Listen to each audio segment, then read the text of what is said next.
Hi there.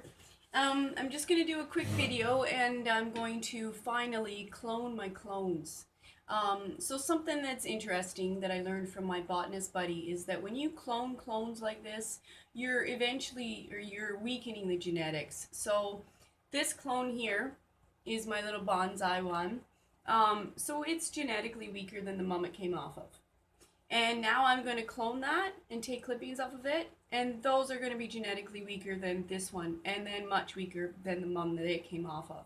So this is something that we sort of should keep in mind when we're cloning, I guess, right? And maybe that's what's happening with the producers a little bit. You know, I don't know if everybody else has heard what I've heard, but there's a mad dash on for genetics right now. The producers are looking for genetics, right? Because maybe this is happening. Maybe the genetics are weakening. I have a bit of a theory about genetics weakening due to synthetic lights and not the sun. But you know, that's going to be disproven or proven, hopefully, eventually. So I'm not going to show all of the clippings that I do because that's a little bit nerve-wracking and I'm not very good at it. This is just probably second or third time that I've ever cut or done clones or anything. So I have my rock wool, which is a new thing that I got. I was just using the little pellets before that just sort of, or actually I was just using perlite in a container, and that works too. I just want to try sort of like every different way of doing things and see which one works best for me. So I have this, I have a very sharp blade. I have my rooting hormone over here, and I'm not really going to say which one I'm using because it doesn't really matter. I think they all work and people like different ones for different reasons. So let's go.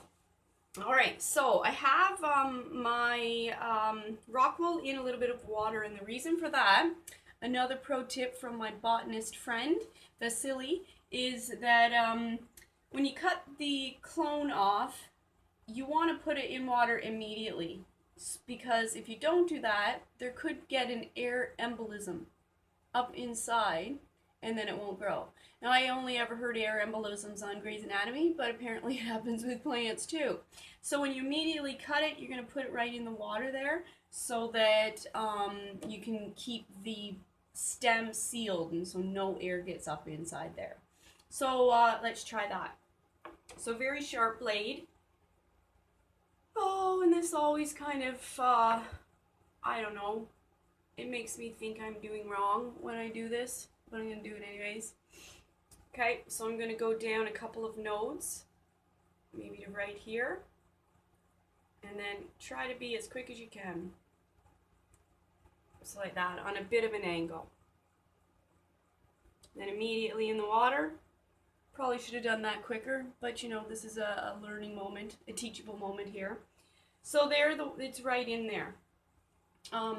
So now, what he says, my botanist friend, is, well, what I've read is that to take a little bit of the surrounding skin, flesh, from the end to give a little bit more area from which the roots can grow.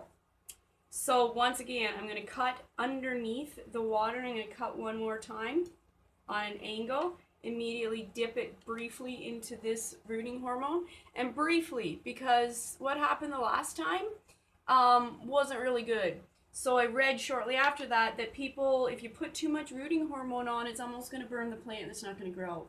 At one time, I had 15 clones rooting, or what I thought were rooting. And then when I actually took the dome off and went to transplant them, they weren't rooting at all. So that was a really good lesson to show how when you have your cuttings in a propagation dome, it's absorbing moisture and nutrients through the air. It doesn't even need roots, and they can live like that for quite a while. From like weeks is what they looked beautiful to me, but had absolutely no roots. So immediately after you dip it in the rooting hormone, just stick it right in there. And there! How cute is that? I have my own little clone, or another little clone. So I believe this is sweet purple, and I'm going to really cut this down low. It's going to look like a little sheared sheep by the time I get done with it. But I want to maybe try to bend it some more eventually and make a bonsai more out of that. I thank you for watching. If anybody has any questions, comments, or tips, I would love to hear all of them, and I'll do my best to answer those questions. I'd like to put a shout out to Boveda.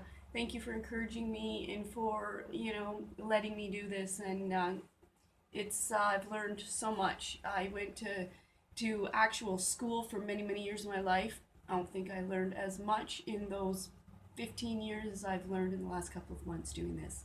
So thank you. Peace out. Grow your own.